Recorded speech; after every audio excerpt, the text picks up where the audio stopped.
പ്രിയപ്പെട്ട കുട്ടികളെ, നമുക്ക് ഈ ക്ലാസ്സിൽ പഠിക്കേണ്ടത് ഇൻകം ആൻഡ് എക്സ്പെൻഡിച്ചർ അക്കൗണ്ടിൽ ഡെബിറ്റ് ചെയ്യേണ്ട എക്സ്പെൻസിൻ്റെ എമൗണ്ട് എത്ര ആണെന്ന് കാൽക്കുലേറ്റ് ചെയ്യാനാണ്. നമ്മൾ ഇൻകം ആൻഡ് എക്സ്പെൻഡിച്ചർ അക്കൗണ്ടിൽ കണക്ട് ചെയ്യേണ്ട സബ്സ്ക്രിപ്ഷൻ കാൽക്കുലേറ്റ് ചെയ്യാൻ കഴിഞ്ഞ ക്ലാസ്സിൽ പഠിച്ചു.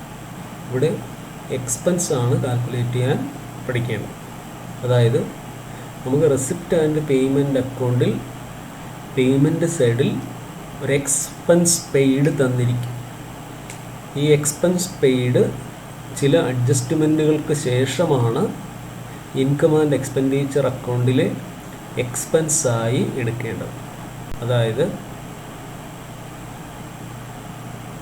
റെസിപ്റ്റ് ആൻഡ് പേയ്മെൻറ്റ് അക്കൗണ്ടിലെ പേയ്മെൻറ്റ് സൈഡിൽ തന്നിരിക്കുന്ന എക്സ്പെൻസ് അതുപോലെയല്ല ഇൻകം ആൻഡ് എക്സ്പെൻഡിച്ചർ അക്കൗണ്ടിലെ എക്സ്പെൻസ് ആയിട്ട് എടുക്കേണ്ടത്.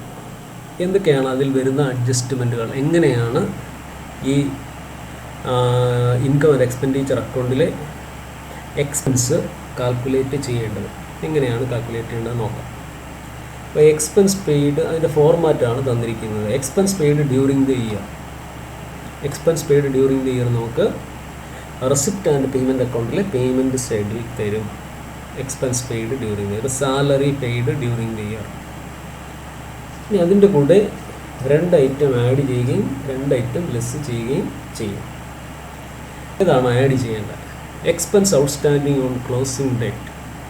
Expense outstanding on closing date എന്ന് പറഞ്ഞാൽ ഈ വർഷം അവസാനം, കറണ്ട് ഇയറിൽ അവസാനം കൊടുക്കാൻ വേണ്ടി ബാക്കി നിൽക്കുന്ന എക്സ്പെൻസാണ്. ഉദാഹരണത്തിന് സാലറി ഔട്ട്സ്റ്റാൻഡിങ്. ഇതെന്താ ചെയ്യുക? നമ്മൾ കഴിഞ്ഞ വർഷം പഠിച്ചതാണ്. ആ എക്സ്പെൻസ് പെയ്ഡിൻ്റെ കൂടെ എക്സ്പെൻസ് ഔട്ട്സ്റ്റാൻഡിങ് ആഡ് ചെയ്യണം. അത് ഈ വർഷം കൊടുക്കാനുള്ളതാണ്. എന്നിട്ട് അത് ബാലൻസ് ഷീറ്റിൽ ലയബിലിറ്റി സൈഡിൽ കാണിക്കണം. ഇവിടെ ആണെങ്കിൽ expense outstanding on closing date ഈ വർഷത്തെ എക്സ്പെൻസ് ഔട്ട്സ്റ്റാൻഡിങ് ആണ്.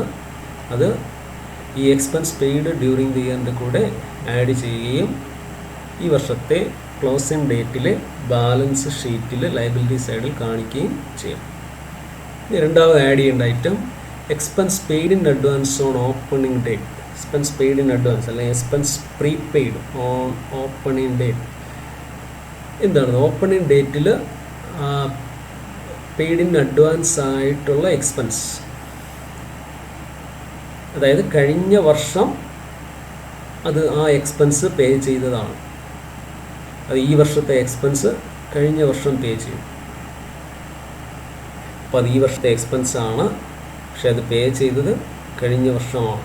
അപ്പോൾ ഈ വർഷത്തെ എക്സ്പെൻസ് ആയതുകൊണ്ട് അത് നമ്മൾ ആഡ് ചെയ്യണം. അപ്പോൾ എക്സ്പെൻസ് പെയ്ഡ് ഇൻ അഡ്വാൻസ് ആണ് opening date, expense paid during the ഇയറിൻ്റെ കൂടെ ആഡ് ചെയ്യണം. ഇതെവിടെ ആയിരിക്കും വരിക? ഓപ്പണിംഗ് ബാലൻസ് ഷീറ്റിൻ്റെ അസറ്റ് സൈഡിലായിരിക്കും ഇത് വരും. ഇത് ഓപ്പണിംഗ് ഡേറ്റിൽ പ്രീപെയ്ഡ് എക്സ്പെൻസ് ആണ്. ഇത് ഓപ്പണിംഗ് ബാലൻസ് ഷീറ്റിൻ്റെ അസറ്റ് സൈഡിൽ വരും. ഇനി 2 ഐറ്റമാണ് ലെസ് ചെയ്യേണ്ടത്. Expense outstanding on opening date. എന്താണത് expense outstanding on opening date? അത് കഴിഞ്ഞ വർഷം കൊടുക്കാനുണ്ടായിരുന്ന എക്സ്പെൻസാണ്. കഴിഞ്ഞ വർഷം ഔട്ട്സ്റ്റാൻഡിങ് ആയിട്ടുണ്ടായിരുന്ന കൊടുക്കാനുണ്ടായിരുന്ന എക്സ്പെൻസാണ്. അത് ഈ വർഷം കൊടുത്തു കാണും. അപ്പോൾ ഈ വർഷം ആണത് കൊടുത്തതെങ്കിലും അത് കഴിഞ്ഞ വർഷത്തെ എക്സ്പെൻസാണ്. അതുകൊണ്ട് എക്സ്പെൻസ് പെയ്ഡ് ഡ്യൂറിങ് ദി ഇയറിൽ നിന്ന് അതിനെ ലെസ് ചെയ്യണം. ഇത് ഓപ്പണിംഗ് ഡേറ്റിൽ ബാലൻസ് ഷീറ്റിൻ്റെ ലയബിലിറ്റി സൈഡിലാണ് കാണിക്കേണ്ടത്. Expense outstanding on opening date opening ഡേറ്റിലെ ബാലൻസ് ഷീറ്റിൻ്റെ ലയബിലിറ്റി സൈഡിലാണ് കാണിക്കുന്നത്. ഇനി expense paid in advance on closing date. Expense paid in advance on closing date എന്താണ്? ഈ വർഷം അവസാനം അഡ്വാൻസായി പേ ചെയ്ത എക്സ്പെൻസാണ്. ഈ വർഷത്തെ എക്സ്പെൻസ് അല്ല, വരുന്ന വർഷത്തെ എക്സ്പെൻസ് ഈ വർഷം അഡ്വാൻസായി പേ ചെയ്തതാണ്. അത് വരുന്ന വർഷത്തെ എക്സ്പെൻസാണ്. അത് ഈ വർഷമാണ് പേ ചെയ്തതെങ്കിലും വരുന്ന വർഷത്തെ എക്സ്പെൻസ് ആയതുകൊണ്ട് അത് ലെസ് ചെയ്യണം. എന്നിട്ടത് ഇവിടെ കാണിക്കുക. Expense paid in advance closing ഡേറ്റിൽ ബാലൻസ് ഷീറ്റിൻ്റെ അസറ്റ് സൈഡിൽ കാണിക്കാം. അപ്പോൾ ഈ 2 ഐറ്റം ആഡ് ചെയ്യുകയും 2 ഐറ്റം ലെസ് ചെയ്യുകയും ചെയ്യുമ്പോൾ നമുക്ക് expense to be debited in income and expenditure account അതിൻ്റെ എമൗണ്ട് കിട്ടും. ആഡ് ചെയ്യേണ്ട ഐറ്റം നമുക്കറിയാം. expense outstanding on closing date, expense paid in advance on opening date. Less ചെയ്യേണ്ട items expense outstanding on opening date, expense paid in advance on closing date. ഇനി ഒരു question നോക്കി. Calculate the expense to be debited to income and expenditure account for the year 2014. Expense paid during 2014 950. Expense outstanding on 1/1/2014. Expense outstanding on opening date, വർഷത്തിൻ്റെ തുടക്കത്തിൽ കൊടുക്കാനുണ്ടായിരുന്ന expense, അതായത് കഴിഞ്ഞ വർഷം കൊടുക്കാനുണ്ടായിരുന്ന എമൗണ്ടാണ്. കഴിഞ്ഞ വർഷം കൊടുക്കാനുണ്ടായിരുന്ന എമൗണ്ട് അത് ഈ വർഷം കൊടുക്കും, പക്ഷേ അത് കഴിഞ്ഞ വർഷത്തേതാണ്.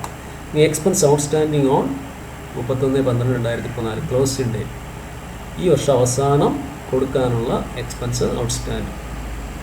ഇനി expense paid in advance on 1/1/2014 opening ഡേറ്റിൽ പെയ്ഡ് ഇൻ അഡ്വാൻസ് ആയിട്ടുള്ള എക്സ്പെൻസ്, അതായത് ഇത് കഴിഞ്ഞ വർഷം മുൻകൂട്ടി പേ ചെയ്ത എക്സ്പെൻസാണ്. അതായത് ഈ വർഷത്തെ എക്സ്പെൻസ് ആണ്, പക്ഷേ കഴിഞ്ഞ വർഷമാണത് കൊടുത്തത്.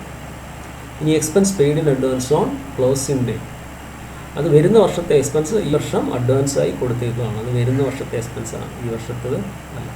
ഇനി അതിൻ്റെ ആൻസർ എങ്ങനെയാണ് കാൽക്കുലേറ്റ് ചെയ്യാൻ നോക്കാം. Expense paid during the year 950. Expense paid during the year 950.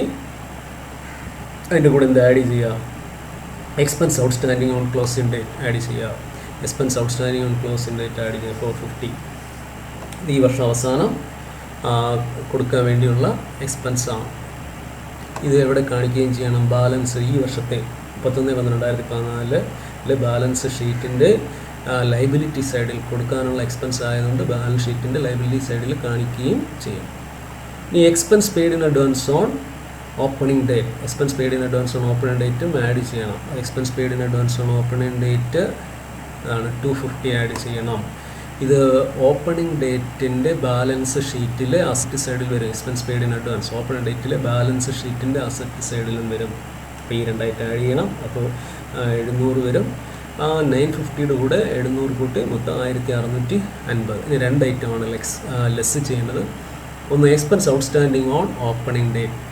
Expense outstanding on opening date, expense outstanding on opening date 320 ഇത് ലെസ് ചെയ്യണം. Expense outstanding on opening date എന്ന് പറയുന്നത് കഴിഞ്ഞ വർഷം കൊടുക്കാനുണ്ടായിരുന്ന എമൗണ്ടാണ്. കഴിഞ്ഞ വർഷത്തെ എക്സ്പെൻസാണ്, കഴിഞ്ഞ വർഷത്തെ എക്സ്പെൻസാണ് കൊടുക്കാനുണ്ടായിരുന്നത്. അത് ഈ വർഷം കൊടുത്തു കാണാം, പക്ഷേ അത് കഴിഞ്ഞ വർഷത്തേതായതുകൊണ്ട് അത് ലെസ് ചെയ്യണം. ഇത് ബാലൻസ് ഷീറ്റ്, ഓപ്പണിംഗ് ഡേറ്റിലെ ബാലൻസ് ഷീറ്റിൻ്റെ ലയബിലിറ്റി സൈഡിലും കാണിക്കണം. ഇനി ലെസ് ചെയ്യാനുള്ള item expense paid in advance on closing date. Closing ഡേറ്റിൽ എക്സ്പെൻസ് പെയ്ഡ് ഇൻ അഡ്വാൻസ് എന്താണത്? ഇത് വരുന്ന വർഷത്തെ എക്സ്പെൻസ് അഡ്വാൻസായി കൊടുത്തിരിക്കുകയാണ്. വരുന്ന വർഷത്തെ എക്സ്പെൻസാണ്, അത് ഈ വർഷം കൊടുത്തിരിക്കുകയാണ്, പക്ഷേ അത് ഈ വർഷത്തെ അല്ല, അതുകൊണ്ട് അത് ലെസ് ചെയ്യണം. ഇത് ഈ ക്ലോസിംഗ് ഡേറ്റിൽ ബാലൻസ് ഷീറ്റിൻ്റെ അസറ്റ് സൈഡിൽ കാണിക്കുകയാണ്. അപ്പോൾ ഈ 320, 300, 620 ലെസ് ചെയ്യുക. ബാക്കി expense to be debited in income and expenditure account 1030. ഇത് ആണ് നമ്മൾ ഇൻകം ആൻഡ് എക്സ്പെൻഡിച്ചർ അക്കൗണ്ടിൽ എക്സ്പെൻഡിച്ചറായി എടുക്കേണ്ട എമൗണ്ട് 1030. അപ്പോൾ ഇത്രയാണ് ഈ പ്രോബ്ലത്തിൽ ഉള്ളത്. Okay, thank you.